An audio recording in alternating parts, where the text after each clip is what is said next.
Before this all started, I would have said I didn't believe in ghosts, spirits, or any of the stuff people talk about in horror movies. But that was before the cabin, before I went down into the basement. Now I'm haunted by something I can't explain, something that took everything I thought I knew and twisted it. It was the dead of winter when my wife, Lily, and I first arrived at the cabin. It was a family property, passed down for generations, and Lily had been adamant about restoring it, calling it our project that would pull us away from the city. She said it would help us reset, that maybe it would even save our marriage. And while we needed saving, the last few years had been rough. We'd both been working too much, drifting apart. Sometimes I felt like we were strangers in the same house, both of us just going through the motions. But that winter, as the snow fell thick and heavy, Lily seemed lighter, happier. And so for the first time in a long time, I let myself hope. The first night at the cabin was quiet. Too quiet. You'd expect to hear the usual sounds of a house settling, maybe the wind howling through the trees. But it was silent, like even the forest held its breath. Lily seemed at ease, though, humming as she unpacked, arranging everything just so. But later that night, as I lay awake, I heard it. A soft, almost imperceptible whisper coming from somewhere below us.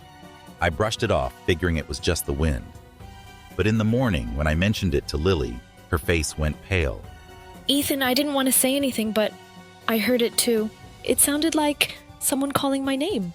We laughed it off, but her smile was thin, forced. I could see the fear in her eyes, even if she wouldn't admit it. Over the next few days, the whispers grew louder, more insistent. It was always the same, my name, over and over like a chant. One night, I decided to go down to the basement. I was done being afraid of my own house. The stairs creaked underfoot as I descended, each step bringing me closer to that whispering darkness. At the bottom, I found nothing but old boxes and forgotten furniture. I laughed at myself, feeling ridiculous. But then I heard it. Ethan, come closer. It wasn't my voice, but something that sounded almost like me, distorted and wrong. I backed away, stumbling up the stairs, my heart pounding. When I reached the top, Lily was standing there, watching, her face pale. Lily had been acting strange since we'd arrived at the cabin. She would disappear for hours at a time, wandering through the woods, mumbling to herself. I thought she was just trying to reconnect with nature, but now, I wasn't so sure.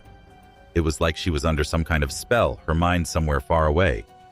Then, one night, I woke up to find her standing by the basement door, her hand resting on the knob.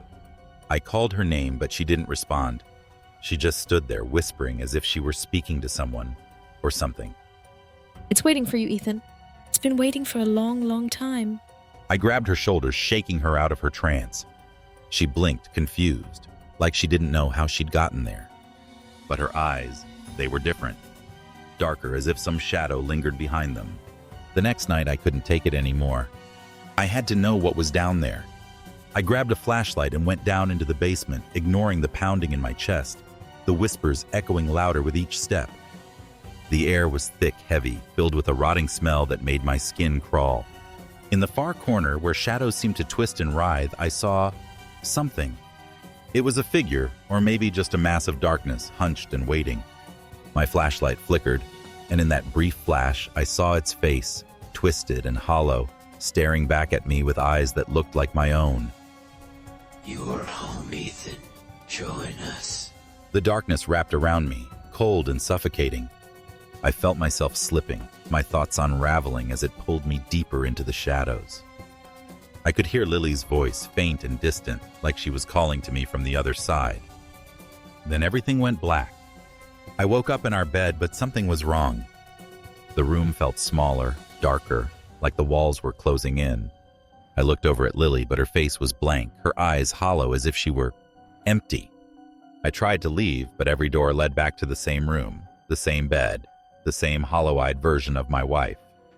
And then I realized I was trapped in that basement, forever a part of the darkness, just another whisper in the shadows, waiting for the next fool to come looking for answers. So if you ever find yourself in an old cabin, deep in the woods, and you hear a whisper calling your name, don't follow it. Because once you do, there's no going back.